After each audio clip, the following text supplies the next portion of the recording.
Hello guys, welcome back to another video. तो guys सबसे पहले आप सबको गुड मॉर्निंग। और मैं एक सुबह आप सबके लिए एक न्यूज़ लेकर आ चुका हूँ गाइस। और ये न्यूज़ है गाइस बैंक ऑफ महाराष्ट्र की तरफ से। बैंक ऑफ महाराष्ट्र ने 150 पदों पे वैकेंसी निकाली है। तो आज हम इसके बारे में बात करने वाले हैं कि क्या है इस पे क्राइटेरिया और क्या एलिजिबिलिटी मांगी गई है, कितनी एज मांगी गई है। तो सबके बारे में आज हम डिस्कस करने वाले हैं।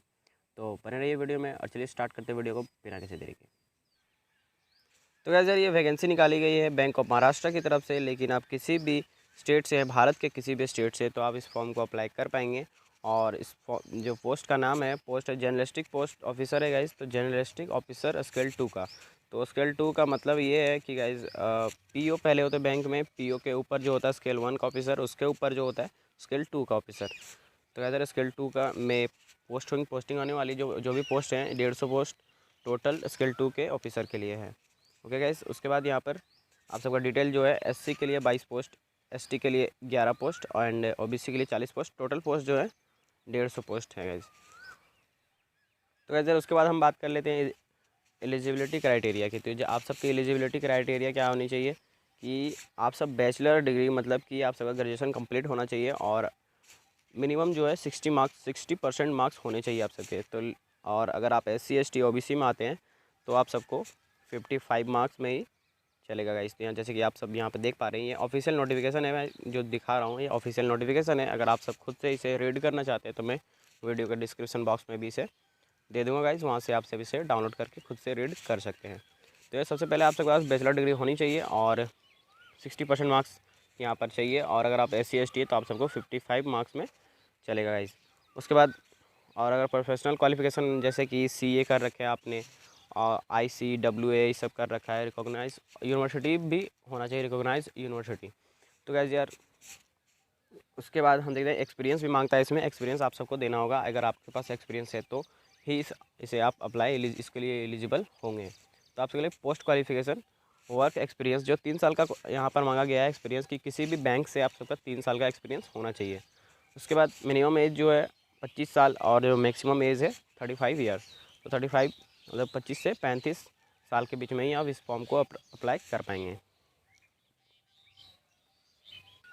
तो अगर एज के लिए भी यहाँ पर छूट दी गई है, तो छूट किसे दी गई है तो यहाँ पर देख सकते हैं, मैंने पहले ही बता दिया कि 25 से 35 ईयर के बीच में आप अप्लाई कर पाएंगे फॉर्म को। लेकिन अगर आप SC ST PWD में आते हैं तो आप सबको छूट यहाँ पर दी गई है। तो पहली बात, शेड्यूल कास्ट और शेड्यूल ट्राइब के लिए तो यहाँ पर 5 साल का दिया गया है गाइस। एंड उसके बाद अगर आप अदर बैकवर्ड कार्ड OBC से आते हैं तो 3 साल का आप सबको छूट मिलेगा। और अगर आप PWD के कैंडिडेट हैं तो PWD अगर आप SC ST में आते हैं तो आप सबको 15 ईयर मतलब कि 15 ईयर का आप सबको छूट मिलेगा। और अगर PWD OBC में आते हैं तो 13 साल का, और जनरल में आते हैं तो 10 साल का।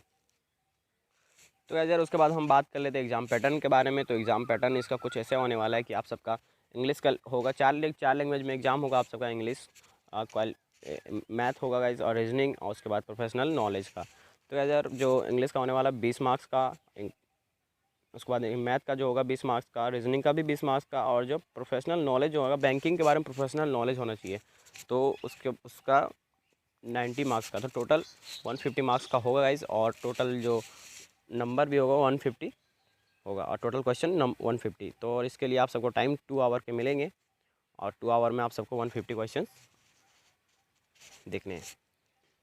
तो इधर यहाँ पर कुछ सेंटर्स भी दिए गए हैं, अलग अलग स्टेट से अलग अलग सेंटर दिए गए हैं। तो यहाँ पर सेंटर का भी यहाँ पर डिस्कस कर लेते हैं। सेंटर जो है बिहार, पहला जो सेंटर यहाँ पर देख सकते हैं, बिहार के लिए पटना सेंटर दिया हुआ है। और छत्तीसगढ़ के लिए छत्तीसगढ़ नहीं है, चंडीगढ़ के लिए चंडीगढ़ और मोहाली भी है। और यहाँ पर छत्तीसगढ़ के लिए रायपुर है।